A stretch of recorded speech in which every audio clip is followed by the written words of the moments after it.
Estamos aí de volta depois de tempo de férias, de ausência.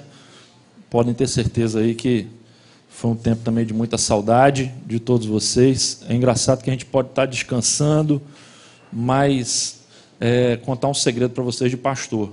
A gente descansa, pode estar longe, fora, mas não tem como. Chega domingo, naquele horário, você fica pensando na igreja e fica pensando nas pessoas. É assim, quando a gente tem esse vínculo, esse chamado, não tem como a gente, por mais que a gente se ausente no corpo, o coração, a alma sempre ela está junto. Eu queria hoje terminar essa série com vocês. O pastor Armando, junto com o pastor Benjamin, fizeram as duas primeiras reflexões. Hoje a gente está finalizando. Mais tarde, um pouquinho, no final do culto, eu vou falar um pouco sobre uma nova proposta para o domingo que vem. Mas eu queria concluir, então, hoje, essa série que o pastor Armando e o Benjamin fizeram aqui sobre o encontro com Jesus. Uma das questões que nós sempre fazemos aqui na igreja, desde o início, como uma proposta da Libertas, é um diálogo com a cultura ao nosso redor, naquilo que nós estamos falando. E a palavra de Deus, ela não é uma palavra simplesmente desconectada da realidade. Pelo contrário, quando Deus fala, Ele fala dentro de um contexto, fala para pessoas reais, no momento histórico real, que vivem numa cultura local, que falam um idioma. E hoje a gente tem que sempre fazer esse exercício de contextualizar essa palavra. E é por isso que nós muitas vezes dialogamos com a cultura, porque a cultura ao nosso redor fala.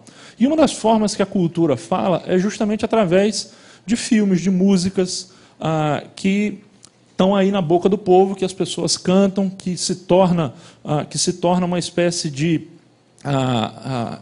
vínculo, né, cultural das pessoas, marco cultural.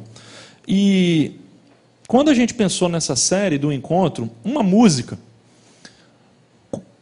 que é uma música da MPB, né, vamos assim dizer, veio à nossa mente, que é uma música cantada pela Maria Rita, que fala sobre encontros.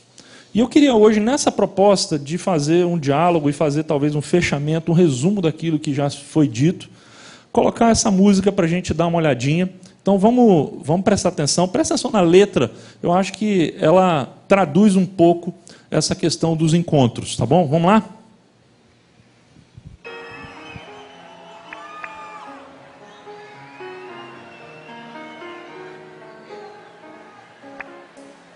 Mande notícias do mundo de lá, diz quem fica. Me dê um abraço, venha me apertar, tô chegando. Coisa que gosto é poder partir sem ter planos. Melhor ainda é poder voltar quando quero. Todos os dias é um vai e vem, a vida se repete na estação. Tem gente que chega pra ficar, tem gente que vai pra nunca mais. Tem gente que vem e quer voltar, tem gente que vai e quer ficar. Tem gente que veio só olhar, tem gente a sorrir e a chorar. E assim chegar e partir. São só dois lados da mesma viagem. O trem que chega é o mesmo trem da partida.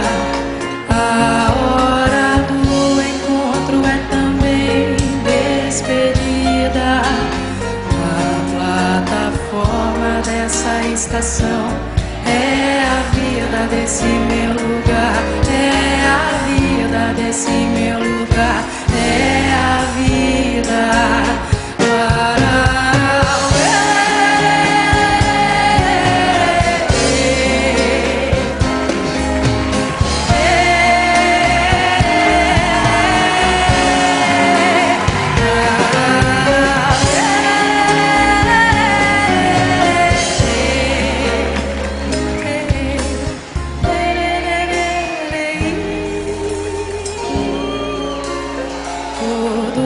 Todos os dias é um vai e vem, a vida se repete na estação. Tem gente que chega pra ficar, tem gente que vai pra nunca mais. Tem gente que vem e quer voltar, tem gente que vai e quer ficar. Tem gente que veio só olhar, tem gente a sorrir e a chorar, e assim chegar e partir.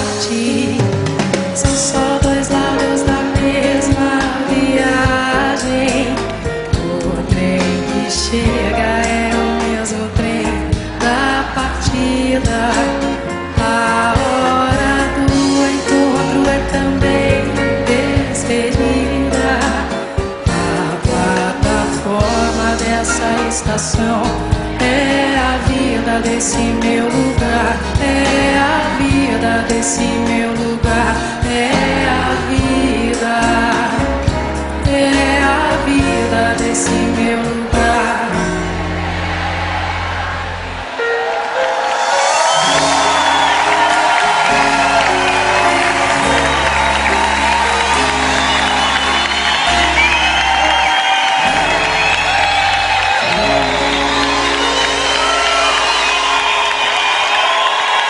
Essa música fala da vida como uma estação de trem. E na estação de trem é um lugar onde as pessoas chegam e as pessoas vão. Muitas vezes é o lugar da chegada, é o lugar do encontro. Mas muitas vezes também é o lugar do desencontro, é o lugar da partida, é o lugar do adeus.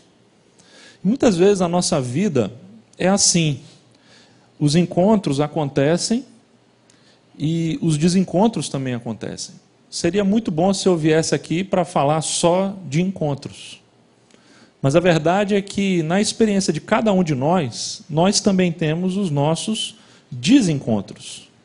Essa música, o título dela é Encontros e Desencontros. Quando a gente pensa nisso, a gente também vai poder refletir que existem encontros e existem encontros. A gente tem encontros casuais. Vivendo numa grande cidade, é basicamente impossível a gente evitar os encontros. A gente está encontrando as pessoas o tempo todo.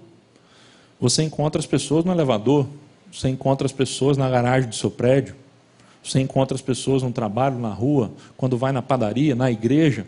Ou seja, o tempo inteiro a gente está tendo encontros. Mas a verdade é que são muito poucos os encontros realmente significativos. A grande maioria dos nossos encontros são encontros casuais, que nós temos aqui e ali, eles acontecem, mas eles não mudam a nossa vida. Eles não transformam efetivamente a nossa vida. A gente encontra com muita gente, mas são poucos aqueles encontros que você pode pensar, olhando na sua trajetória e refletir assim, poxa, aquele encontro realmente mudou a minha história.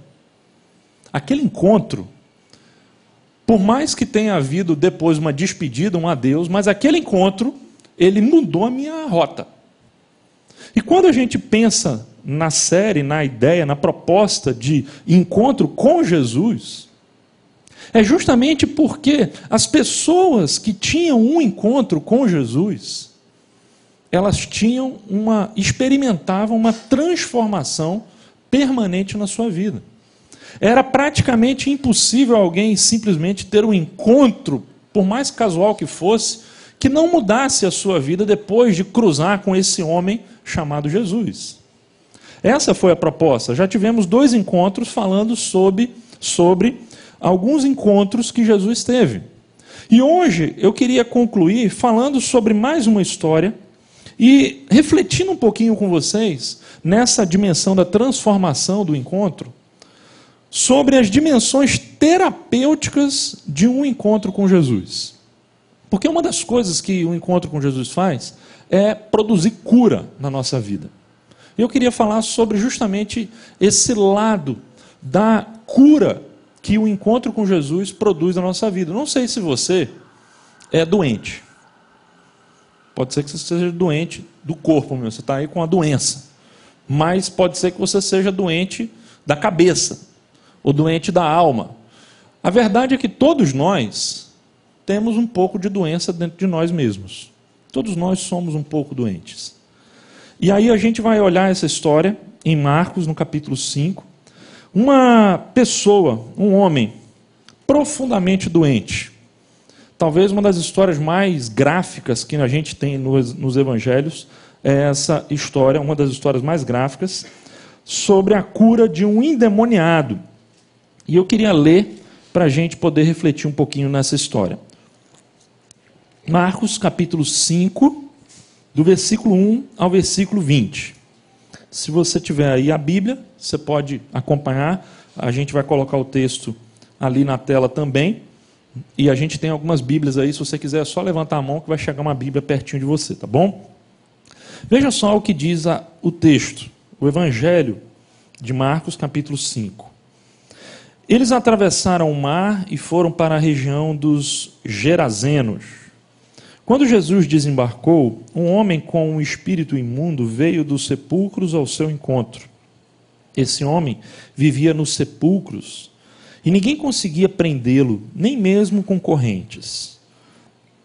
Pois muitas vezes lhe haviam sido acorrentados pés e mãos, mas ele arrebentara as correntes e quebrara os ferros dos seus pés. Ninguém era suficientemente forte para dominá-lo. Noite e dia, ele andava gritando e cortando-se com pedras entre os sepulcros e nas colinas. Quando ele viu Jesus de longe, correu e prostrou-se diante dele. E gritou em alta voz: Que queres comigo, Jesus, Filho do Deus Altíssimo? Rogo-te, por Deus, que não me atormentes. Pois Jesus lhe tinha dito: Saia deste homem, espírito imundo. Então Jesus lhe perguntou: Qual é o seu nome? Meu nome é Legião, respondeu ele, porque somos muitos. E implorava a Jesus com insistência que não os mandasse sair daquela região. Uma grande manada de porcos estava pastando numa colina próxima. Os demônios imploraram a Jesus: Manda-nos para os porcos, para que entremos neles. Ele lhes deu permissão, e os espíritos imundos saíram e entraram nos porcos. A manada de cerca de 2.000 porcos atirou-se precipício abaixo, em direção ao mar, e nele se afogou. Os que cuidavam dos porcos fugiram e contaram esses fatos na cidade e nos campos, e o povo foi ver o que havia acontecido. Quando se aproximaram de Jesus, viram ali o homem que fora possesso da legião de demônios, assentado, vestido e em perfeito juízo. E ficaram com medo. Os que estavam presentes contaram ao povo o que acontecera ao endemoniado e falaram também sobre os porcos. Então o povo começou a suplicar a Jesus que saísse do território deles. Quando Jesus estava entrando no barco, o homem que estivera endemoniado suplicava-lhe que o deixasse ir com ele. Jesus não o permitiu, mas disse: Vá para casa, para a sua família, e anuncie-lhes quanto o Senhor fez por você e como teve misericórdia de você. Então aquele homem se foi e começou a anunciar em Decápolis o quanto Jesus tinha feito por ele, e todos ficavam admirados. Essa é uma história muito forte. É uma história que muita gente diria: o que é que um pastor presbiteriano está fazendo lendo uma história como essa numa igreja presbiteriana? Uma vez eu me lembro que eu fiz uma reflexão sobre esse texto e uma pessoa chegou para mim e falou: na igreja presbiteriana tem culto de libertação. Eu falei: tem. Mas como assim? A igreja não é pentecostal, não é neopentecostal, como é que tem culto de libertação? Eu falei: tem, todo domingo. Sério? Aí o rapaz veio, aí quando acabou o culto ele foi embora assim, furioso. Falei: como assim? Você falou que era culto de libertação? Eu falei: todo domingo é culto de libertação. Mas como? Eu falei: é simples. Toda vez que a palavra de Deus é pregada, é porque você não vê. Mas eu tenho certeza que tem muito demônio saindo assim, saindo das pessoas, correndo pela porta, porque onde a palavra de Deus chega, onde o evangelho chega, e onde ele entra no coração da pessoa, as forças do mal que existem ali, elas vão sair. E você acha que sai por onde? enfim, aí ele ficou meio pensando sobre aquilo, não apareceu mais, mas, enfim, ele pôde participar de um culto de libertação na igreja presbiteriana. Esse é um texto que fala de libertação. Mas vamos pensar um pouquinho nessa história. Vamos pensar nesse encontro.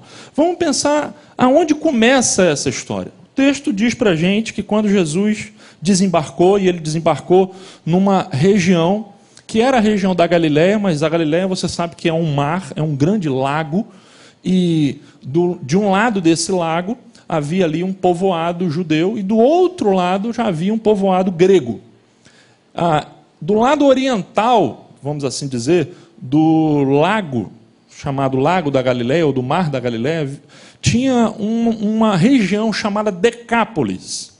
Essa região era uma região fortemente grega, estabelecida, bem estruturada, bem organizada, era uma região rica. E ali é o lugar onde Jesus, muito provavelmente, saiu ou desembarcou com os seus discípulos, depois de um dia intenso de trabalho e depois de uma noite que o texto imediatamente anterior nos conta, houve uma tempestade horrível. Muito provavelmente aquela noite foi uma noite muito intensa. E eles ainda chegaram à noite, ainda provavelmente de madrugada, naquela região de Decápolis, a terra, como o texto diz, dos Gerazenos, ou também dos Gadarenos. E aí, gente, aconteceu uma coisa muito sombria. No mesmo momento em que Jesus desce do barco, o texto diz que vem ao seu encontro um homem com um espírito imundo. Ele veio dos sepulcros ao seu encontro. Quem é esse personagem aí? Como é que é o nome dele mesmo? Não é o Frodo, não. Esse. Como é que é o nome dele? É o Gollum, né? É, isso aí, é porque tem dois nomes. Toda vez que eu leio essa história, depois que eu vi aqui um pedacinho desse filme, eu me lembro desse personagem aqui. Para mim, esse é o Gadareno. É um sujeito assustador. Ele anda assim, encurvado, nu, cheio de feridas, uma figura já meio desfigurada, um monstro. E é impressionante o que esse texto conta sobre esse sujeito que saiu. Você percebeu na leitura? O texto fala que ele vivia nos sepulcros, vivia no cemitério. Ninguém conseguia prender o cara, nem com correntes. Muitas vezes tinham tentado, mas não conseguiram, ele quebrava tudo. Ninguém era suficientemente forte para dominá-lo. Noite e dia ele andava gritando, cortando-se. Ou seja, o cara ele era um monstro. Ele já não era quase um ser humano. Estava completamente dominado. A gente pode dizer que ele era alguém totalmente dominado pelas forças do mal. E, paradoxalmente, a gente pode dizer que ele era também alguém totalmente incontrolável. Isso aqui parece meio que um paradoxo, porque ninguém conseguia controlá-lo, mas, ao mesmo tempo, ele era totalmente dominado. Mas é justamente porque ele era dominado pelas forças do mal que ninguém conseguia dominá-lo. Então ele vivia nesse paradoxo. Esse é o homem da nossa história.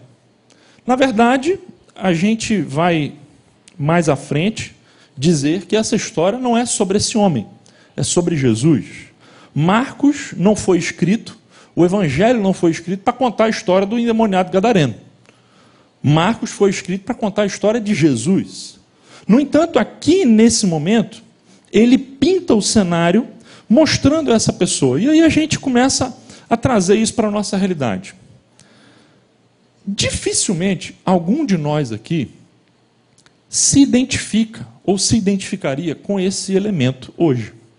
Porque nós estamos aqui sentados, vestidos, nós somos pessoas educadas, estamos aqui ouvindo uma preleção bíblica, uma reflexão, já cantamos, oramos, somos pessoas sob controle, pessoas educadas. Mas a pergunta é, será que existe alguma coisa nesse elemento, nesse sujeito, com a qual nós podemos nos identificar? Quando a gente lê que ele era alguém totalmente dominado e alguém totalmente incontrolável, será que, em alguma medida, nós também não temos algo dele dentro de nós? A pergunta seria: será que nós somos realmente livres? Será que nós somos isentos de qualquer força do mal na nossa vida? Será que no nosso coração muitas vezes atuam forças que nos aprisionam? Como, por exemplo, o desânimo. Muitas vezes o desânimo não parece maior do que nós.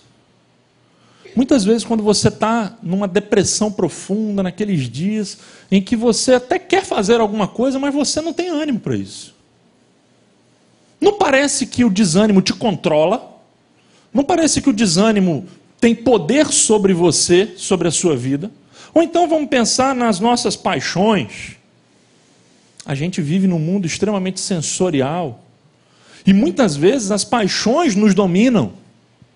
E a gente age não necessariamente com a nossa racionalidade, mas com a nossa emotividade, com as nossas paixões. Ou então a gente pensa nos vícios, sejam do corpo, sejam da alma. Quantas vezes os vícios podem aprisionar uma pessoa e ela fica com aquela sensação, será que aquela sensação de impotência, de querer fazer algo e não conseguir. Pensando na nossa sociedade consumista, vamos pensar na propaganda, na força da propaganda, na força de um marketing, na força do consumismo, que diz para você o seguinte: não pensa, simplesmente compra. Muitas vezes, nós também somos dominados por forças maiores. Forças do desânimo, das paixões, dos vícios, da propaganda. E sabe o que Jesus disse? Jesus disse o seguinte: todo aquele que vive pecando é escravo do pecado. E até onde eu sei, biblicamente falando, todos nós pecamos. E todos nós pecamos bastante. Dificilmente nós vamos encontrar alguém nesse auditório que consegue passar um dia sem pecar. Vocês concordam comigo? De certa maneira, esse pecado, ele causa um tipo de escravidão na nossa vida. O que eu estou querendo levar você a refletir agora, nesse primeiro momento, é talvez você perceber que o seu estado não seja tão agressivo como o daquele sujeito endemoniado, mas todos nós temos aquelas sombras da nossa alma, aquelas forças que atuam na nossa vida e que muitas vezes nos levam a fazer o que nós não queremos fazer. E nos levam a não fazer aquilo que nós conscientemente achamos que devemos fazer. Ou seja, são forças do mal. Esse homem, ele estava numa situação extrema, no limite da falta de domínio sobre si mesmo. Ele praticamente já não era ele. Há uma confusão mental muito grande, ao ponto de que em alguns momentos ele fala no singular, outras vezes ele fala no plural, ele diz uma hora ele fala comigo, outra hora ele fala conosco, ou seja, tem uma confusão, a personalidade dele já está absolutamente doentia. Pode ser que nós não estejamos assim, mas com certeza nós temos dentro do nosso coração muitas vozes chamando a nossa atenção e muitas vezes dominando as nossas atitudes. E aí então entra Jesus em cena. Depois dele pintar o cenário do versículo 2 até o versículo 5, o versículo 6 retoma o versículo 2 e diz que quando ele viu Jesus de longe, correu e prostrou-se diante dele. Gente, eu fiquei lendo, relendo e relendo esse texto algumas vezes. E eu percebi que algumas palavras se repetem. É interessante a gente perceber a ênfase do evangelista, a ênfase de Marcos para contar essa história. Você vai perceber que aqui nós temos um sujeito absolutamente dominado pelas forças do mal, um monstro, e Jesus. Alguém absolutamente cheio de bondade, um homem compassivo, misericordioso, e de repente chega alguém extremamente bom e se encontra com alguém extremamente mau. E sabe o que o texto diz para a gente? Eu queria que você prestasse atenção na sequência de repetições de algumas palavras. Começa no versículo 6, quando diz que a atitude desse homem que quebrava tudo chega diante de Jesus, ele chega quebrando, o que ele faz? Ele se prostra. Depois, a gente vai chegar no versículo 7 e vai ver que esse sujeito que não falava com ninguém, que era um monstro, ele vai dizer assim o texto: rogo-te, por Deus, que não me atormentes. Rogar dá a ideia para você de quê? De alguém superior ou alguém inferior falando? Ele está rogando, ele está suplicando, ele está se colocando numa posição absolutamente o quê? Inferior. Depois o versículo 10 vai dizer que ele implorava a Jesus com insistência que não os mandasse sair daquela região. Olha a palavrinha, implorava. Depois, a palavra se repete no versículo 12, quando vai dizer que os demônios, o texto vai dizer que os demônios imploraram, veja de novo a palavrinha, a Jesus: manda-nos para os porcos. Veja a repetição das palavras: prostrou-se, rogo-te, implorava, imploraram. O texto parece que está querendo mostrar para a gente que esse sujeito, que ninguém conseguia controlar, que ninguém conseguia dominar, esse sujeito que era a personificação do mal, quando ele chega diante de Jesus, ele chega pianinho, ele chega calminho, ele chega absolutamente no seu lugar. O que a gente vai aprender aqui? Aquilo que domina o homem, na verdade, está sujeito a Cristo. Pode ser que seja maior do que você, maior do que eu, maior do que as nossas forças, do que a nossa inteligência, do que o nosso currículo, mas uma coisa eu te garanto, o texto está me dizendo claramente isso: não é maior do que Jesus. É absolutamente fantástico a gente ouvir isso. Eu me lembro de uma história quando eu era guri, pequeno, lá na 3ª série, eu morava em Minas, e eu arrumei uma briga com o sujeito da escola, da minha sala. A diferença é que eu tinha 9 anos e ele tinha 14. Já tinha repetido umas 6, 7 vezes. O sujeito já era grande, eu era desse tamanhozinho, e eu fui e denunciei, né, o cara, delatei o cara. Ele levou um canivete para a escola, eu fui lá: tio, o sujeito está com um canivete. Enfim, você pode imaginar o que aconteceu. Quando saiu da escola, o sujeito já estava me esperando, ele me deu um soco, e naquele momento eu saí numa corrida que você não tem ideia como eu corri naquele dia. Aquele dia eu corri. E eu corri disparado para a casa da minha avó, que ficava a uns 300 metros ali, 400 metros da escola, e ele correndo atrás de mim. E uma coisa foi absolutamente fantástica que aconteceu. Na hora que eu corri, minha avó estava ali na calçada. E eu me lembro que eu quase que entrei debaixo da saia da minha avó, naquele momento ali, e o camarada, na hora que viu que ele estava com a minha avó já velha, ele simplesmente passou pelo outro lado. Toda vez que eu penso nessa história, eu me lembro dessa cena, porque eu vejo que aquilo que assusta alguns, ou a muitos, quando chega diante de Deus, quando chega diante do poder maior de Jesus, se coloca no seu lugar. O que nós temos aqui é isso. A gente poderia imaginar que esse encontro do mal contra o bem fosse um encontro ao melhor estilo Star Trek, né? Guerra nas Estrelas, com um cavaleiro Jedi de um lado, espadas saindo fogo de um lado, uma grande batalha, um espetáculo. Nós não temos espetáculo aqui, gente. Não há entrevista na televisão para demônio falar. Não tem espetáculo, não tem nada. O que tem aqui é o seguinte: é um ser criado absolutamente limitado, que, reconhecendo o seu Criador, se prostra e fica ali. Isso é absolutamente fantástico no encontro, na libertação que ocorre, porque Marcos poderia escrever essa história falando sobre técnicas de expulsão de demônios, de exorcismos, falando palavras mágicas, enfim, mas ele não coloca. O que nós temos aqui é simplesmente o poder de Jesus.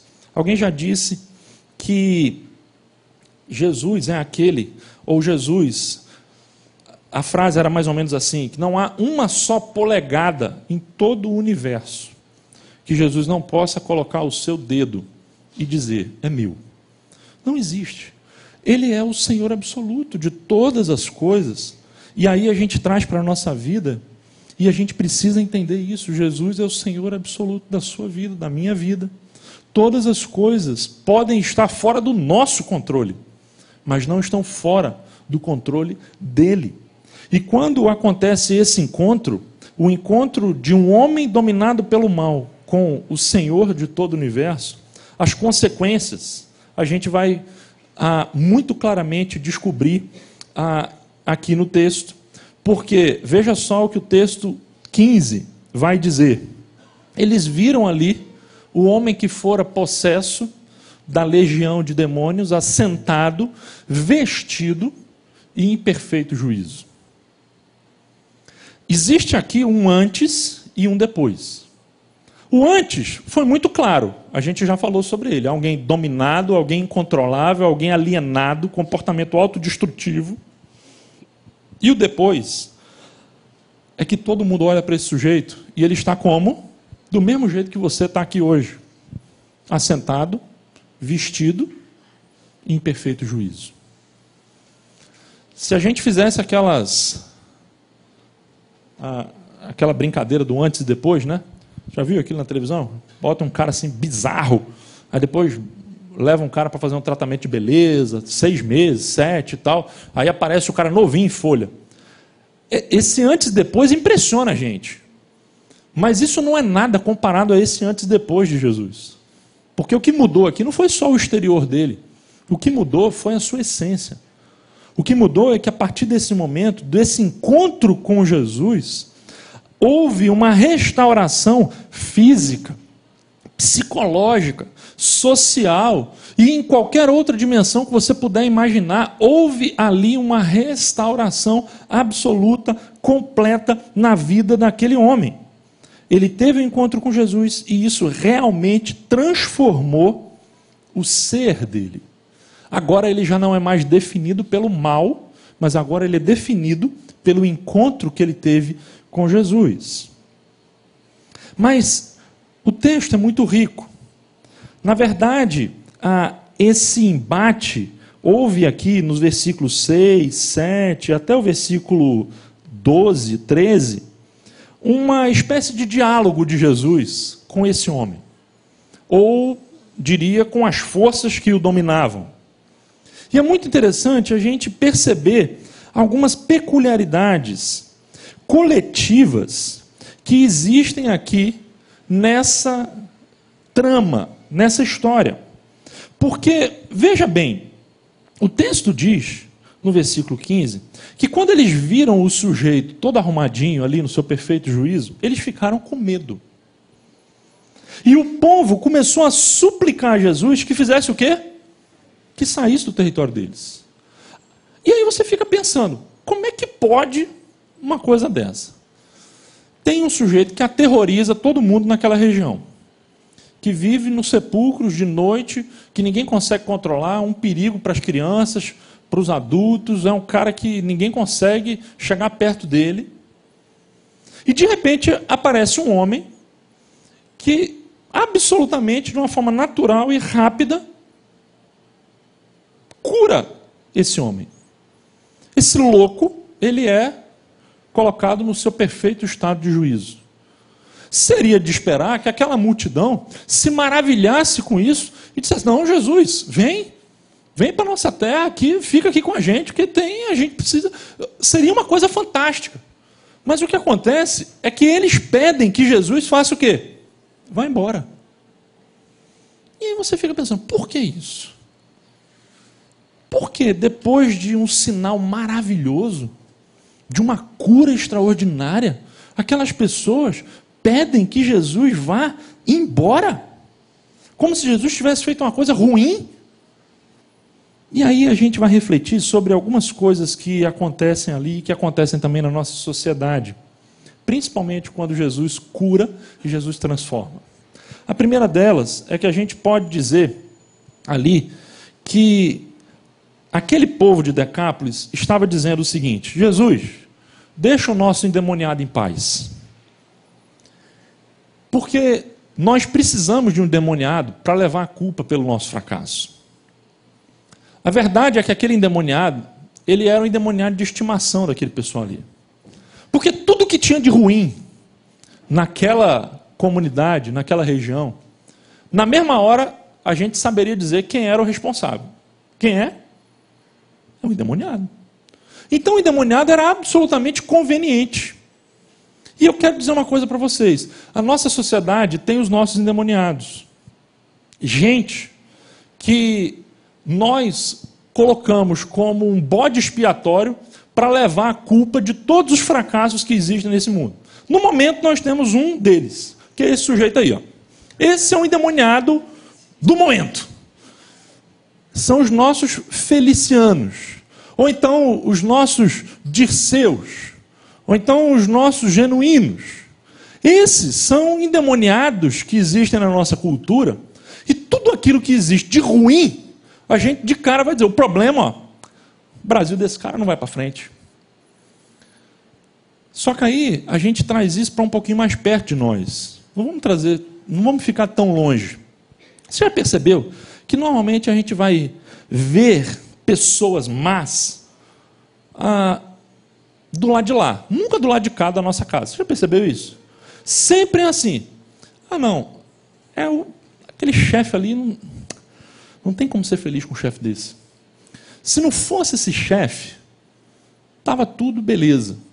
Ou então você vai falar de um parente, ou de um tio, ou de um sobrinho, ou de um vizinho, ou vizinho de cima, ou vizinho de baixo, geralmente é o de cima, né? O de baixo é que reclama da gente, mas o de cima, a gente reclama dele.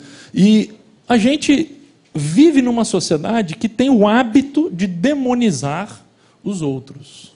Porque quando a gente faz isso, a gente está desviando o foco dos nossos próprios demônios interiores. Enquanto a gente está olhando para o mal que está do lado de lá, a gente absolutamente esquece ou ignora o mal que está do lado de cá. Sempre o problema é o outro. Como diria o Jean Paul Sartre, o inferno são os outros. Sempre o problema está do lado de lá. Aquela sociedade, de repente, vê um sujeito que era o bode expiatório de todos os problemas, sentado em perfeito juízo. E eles falaram assim, poxa, agora a gente não tem mais quem, que é o nosso doidinho aqui, o louco da parada, não tem mais. Quem que a gente vai colocar a culpa agora nos problemas? Aqui, região de Decápolis. Quem é o grande vilão? Você já percebeu que a sociedade sempre precisa de um vilão? A sociedade precisa de um herói e precisa de um vilão. E ele era o vilão do momento. Ele falou, não tem mais um vilão. Como é que pode uma história, uma cidade sem um vilão? Para a gente botar culpa, para a gente malhar, para a gente jogar a denúncia em cima. Não tem mais. E sabe o que é fantástico? É que muitas vezes nós temos encontros com Jesus que transformam a nossa vida, que curam a nossa maldade. E quando a gente chega diante da sociedade, dos nossos amigos, a gente vai esperar que esses amigos fiquem assim maravilhados. Poxa, essa pessoa mudou, olha só. E sabe o que vai acontecer? Vai acontecer a mesma coisa que aconteceu aqui. Esses seus amigos do tempo da maldade vão chegar para você e vão dizer, não, eu queria você daquele jeito, eu não quero você assim hoje. Eu queria o doido, eu queria o louco, o egoísta, o doente, o demoniado. Eu não quero esse no seu perfeito juízo. Conviver com a luz pode ofuscar aquele que vive nas trevas. O que a gente vai perceber, talvez, é que, na verdade, essa possessão, essa atuação do mal na vida daquele homem, não era apenas algo individual, mas era algo comunitário.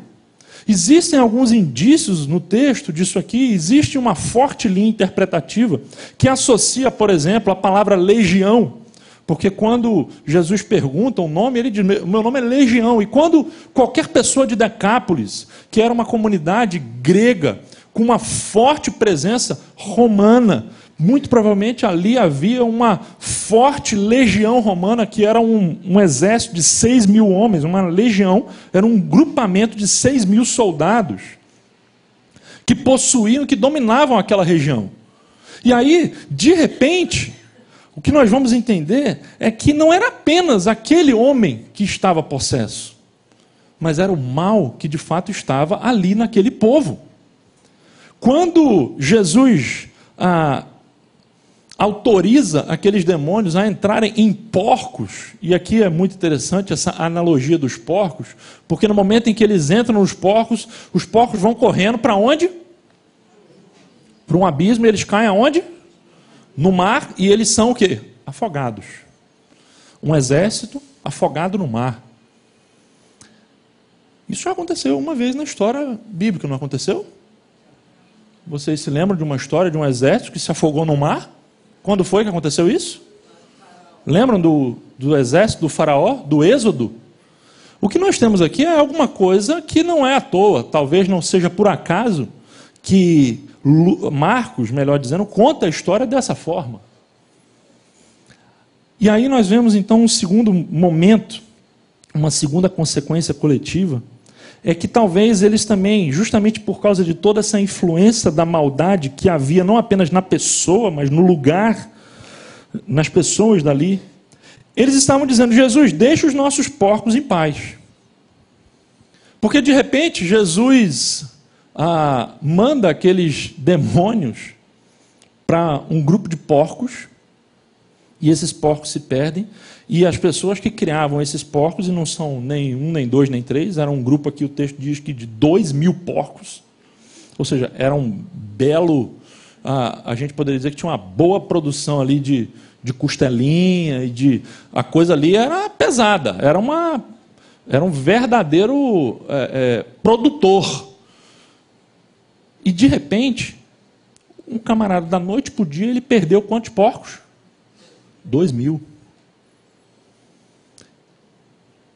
Se você fosse o dono, você não ia achar bom. Ainda mais quando dissessem para você que foi por causa de um doido.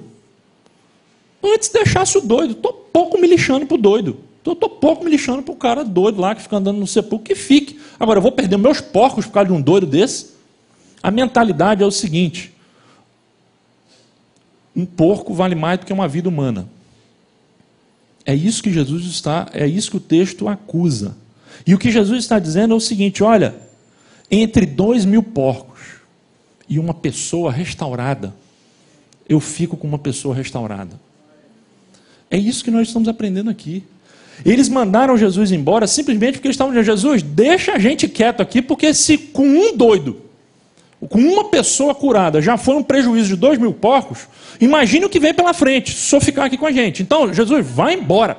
A gente não quer saber dessa coisa do bem, de influência, porque isso não vai dar certo.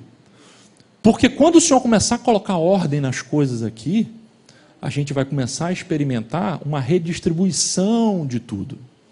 E de repente, quem está sobrando vai ter que dividir com quem tem menos. E de repente, quem tem menos vai começar a ter um pouquinho mais.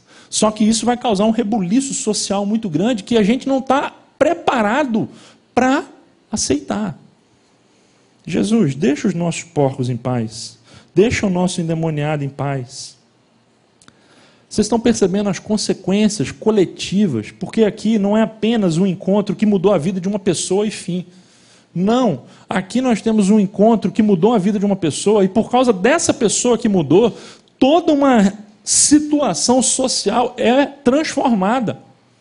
Você já imaginou que de repente, quando Jesus toca na sua vida e cura você de algum mal, de alguma perturbação, de alguma influência que está limitando a sua vida, isso pode trazer consequências maravilhosas e muito maiores do que você imagina. Nesse texto, acontece uma coisa muito interessante. Nós temos 3 pedidos. Não sei se você percebeu isso. O primeiro pedido é o pedido dos demônios. Os demônios pediram. Olha lá. Os demônios imploraram, e a palavra grega que ele usa aqui é parakaleo, que é literalmente implorar mesmo, é suplicar a Jesus. Manda-nos para os porcos, para que entremos neles. A resposta de Jesus foi qual? Sim ou não? Sim. Jesus disse sim para quem? Para os demônios. O demônio pediu? Show de bola, vai lá.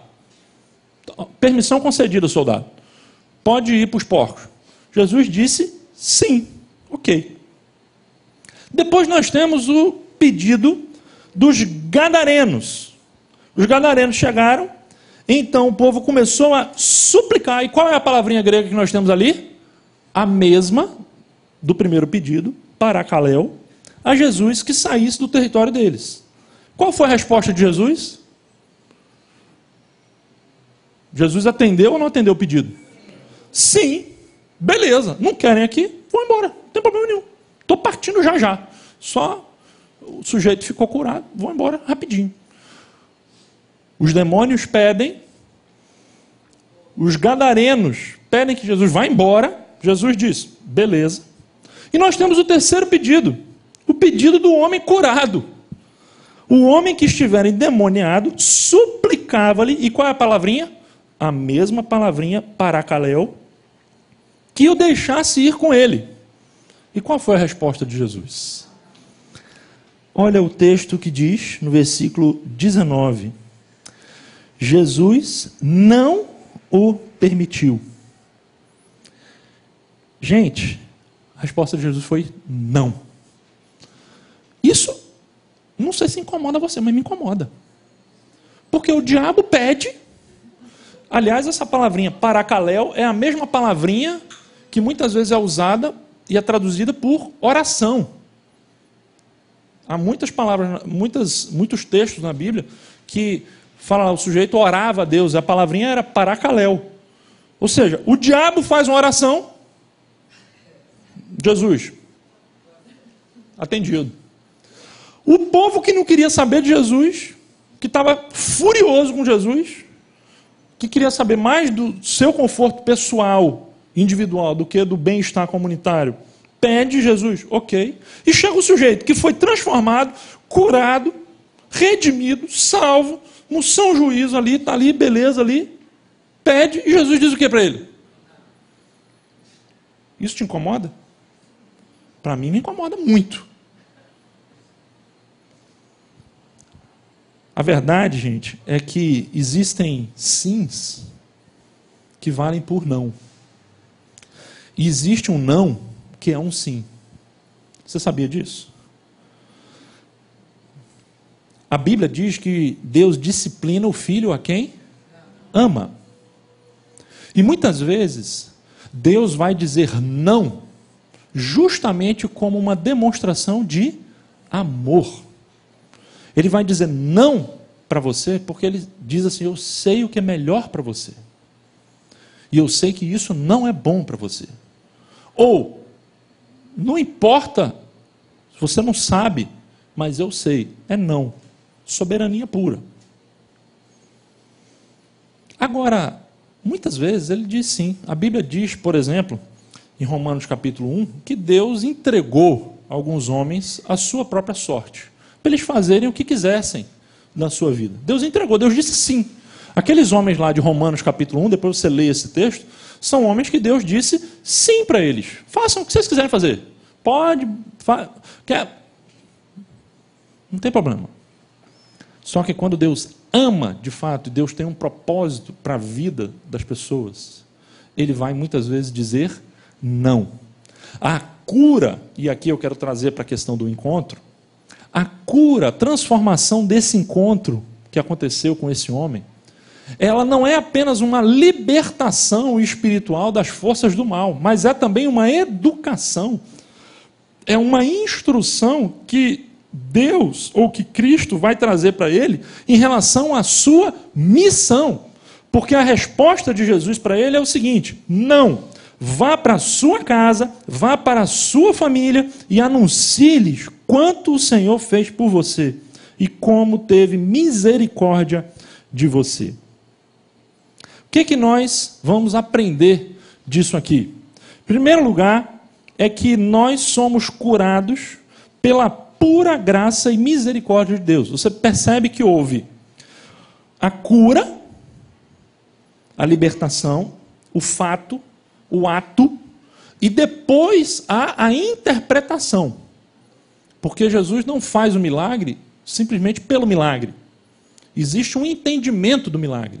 E Jesus está dizendo para ele, basicamente aqui, uma parte é o seguinte, que o Senhor teve misericórdia de você, para que ele nunca pudesse, de alguma forma, ousar pensar que o que ele tinha feito é porque Jesus olhou alguma virtude pessoal nele e falou, olha, na verdade, né, Deus ajuda quem cedo madruga, então vamos dar uma força aí para esse endemoniado aí, porque no fundo ele é uma pessoa boa. Não foi por isso. Foi puramente pela graça e pela misericórdia de Deus na vida dele. E em segundo lugar, a gente aprende aqui, no caso dessa tarefa, dessa missão que Jesus dá, que nós somos curados para sermos instrumentos de cura. Era essa a missão que Jesus tinha para ele. Ou seja, ele não foi curado simplesmente à toa. E não foi simplesmente sem propósito. Jesus curou aquele homem para que ele se tornasse um instrumento de cura. Sabe o que Paulo disse sobre isso? Tem um texto maravilhoso, 2 Coríntios, capítulo 1, versículos 3 e 4, que diz o seguinte: Bendito seja o Deus e Pai de nosso Senhor Jesus Cristo, Pai das misericórdias e Deus de toda a consolação, que nos consola em todas as nossas tribulações, para que, com a mesma consolação que recebemos de Deus, possamos consolar os que estão passando por tribulações. Sabe qual é o problema? É que muitas vezes nós estamos doentes, seja do corpo, seja da alma, e na nossa doença a gente só consegue olhar para quem? Para nós mesmos. A gente sofre a famosa doença do umbilicocentrismo. O que é isso? É você olhar apenas para o próprio umbigo. Você só consegue olhar para si mesmo, para o seu problema. Farinha pouca, o meu pirão primeiro. Esse é o sentimento que muitas vezes a dor nos traz. Só que o que Paulo está ensinando, reverberando o que Jesus ensina nesse texto, é que Deus muitas vezes age na nossa vida com o objetivo que a gente possa abrir os olhos para a dor que está ao nosso redor. Se Ele nos consola, é porque Ele quer que a gente possa consolar alguém que vai cruzar com a gente. Se Ele nos abençoa financeiramente, é porque de alguma maneira Ele quer que a gente abençoe também algumas pessoas que vão precisar da nossa ajuda. Se Ele nos perdoa, é porque Ele quer que a gente, quando for ofendido, possa perdoar também as outras pessoas. Perdoar os nossos ofensores. Esse é o princípio do Evangelho. Aquilo que Ele faz conosco, a maravilha, a cura que Deus opera na nossa vida, ela precisa necessariamente ser retransmitida. Porque do contrário, sabe o que acontece? A gente adoece de novo. E adoece pior. Porque aquele que não é instrumento de cura é doente. E aí a gente chega no final dessa reflexão com algumas perguntinhas. São perguntinhas simples, para você anotar, levar para casa. São perguntas que nós vamos discutir essa semana nos pequenos grupos. Que perguntas são essas que a gente pode pensar a partir dessa história? Elas servem de conclusões dessa história. A primeira delas ali: que forças do mal ainda possuem domínio sobre você e resistem à ação terapêutica de Deus na sua vida? Será que você é capaz de fazer um autoexame e identificar no seu interior algumas dessas forças do mal, áreas, dimensões da sua vida, onde ainda você é dominado, onde ainda você é presa fácil do mal, onde ainda você precisa de uma ação terapêutica de Deus, curando ali na sua vida. Que áreas seriam essas? Segundo lugar, você realmente quer ser curado? Ou será que você é como aqueles moradores ali de Gadara? Será que você está disposto a rever valores e prioridades de vida? Abrir caixas secretas? Porque, gente, a verdade é que muitas vezes, para que haja cura, vai ter que ter algumas ações dolorosas. Uma cirurgia que cura é um ato extremamente invasivo. A questão é que a gente muitas vezes é como esse grupo de gadarenos. A gente fala assim, deixa como está, porque se abrir essa caixa vai sair tanto podre daí que é melhor não mexer nesse negócio. Muitas vezes a gente é assim. Não vamos mexer nisso não, deixa quieto. Deixa quieto. E muitas vezes, para que Deus possa curar, transformar, vai ter que abrir essa caixa, encarar algumas situações que a gente não quer encarar. Por isso a pergunta, você realmente quer ser curado? Terceiro lugar, existe alguma área da sua vida em que Deus tem lhe dito não? Como você tem reagido? Lembra do não que Deus disse a esse homem. Deus disse sim para o demônio, Deus disse sim para o povo, mas Deus disse não justamente para o que para nós deveria ter o sim. Será que na sua vida Deus também está dizendo não em alguma área? E você está insistindo ali? Como você tem reagido? Pergunta para discutir nos pequenos grupos. E em quarto lugar, você tem sido um instrumento de cura ou de enfermidade na vida de outras pessoas? Ou seja, a sua presença é uma presença que traz cura, que traz novidade, que traz uma experiência de renovação para a vida de outras pessoas, ou as pessoas adoecem perto de você, como uma laranja podre que contamina as outras. E de repente você está achando que o problema está sempre na laranja que está do lado, que está te contaminando, mas de repente é você que está contaminando. Por isso a pergunta, você tem sido um instrumento de cura?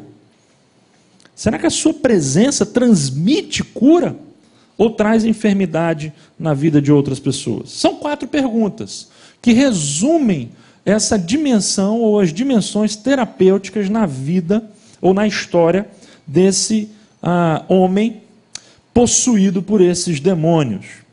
A ênfase, como eu disse no início e termino reafirmando, é em Jesus. A ênfase não é no homem, a ênfase não é nos demônios, a ênfase não é na gravidade do problema, a ênfase é na pessoa de Jesus. Marcos está no meio de uma narrativa em que ele vai mostrar o poder de Jesus sobre a tempestade, as forças da natureza. Aqui ele fala do poder de Jesus sobre as forças do mal. Logo depois você vai ver que ele vai ter um trecho em que ele vai falar do poder de Jesus sobre as doenças. E logo depois ele vai falar do poder de Jesus, inclusive sobre a morte, quando ele ressuscita uma menina de 12 anos. Ou seja, Marcos está mostrando que Jesus é aquele que pode efetivamente curar não apenas a sua vida, mas a sua família, a nossa sociedade. Vivemos no meio de um país com muitas enfermidades sociais, e quando o texto fala de dimensões terapêuticas aqui, não é apenas algo pessoal, é algo comunitário, é algo que diz respeito à nossa sociedade, à sua família, ao seu trabalho. É algo grande, porque onde Deus, através do seu Filho Jesus, coloca o dedo, ali há cura, ali há transformação. Nós vamos terminar fazendo uma última oração, pedindo que Deus possa colocar de fato tudo isso aqui, esses pensamentos, essa palavra, o seu texto no nosso coração.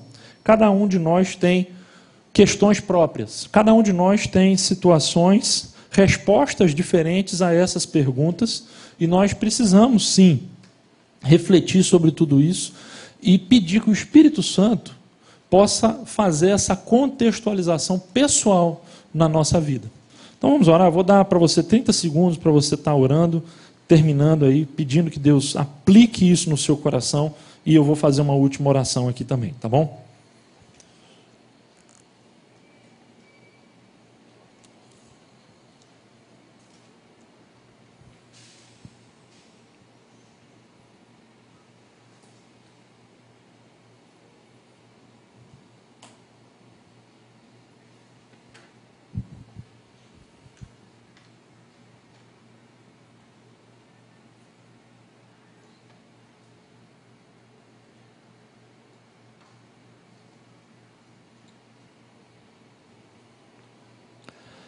Senhor, queremos juntos erguer a nossa voz e agradecer ao Senhor pela Tua palavra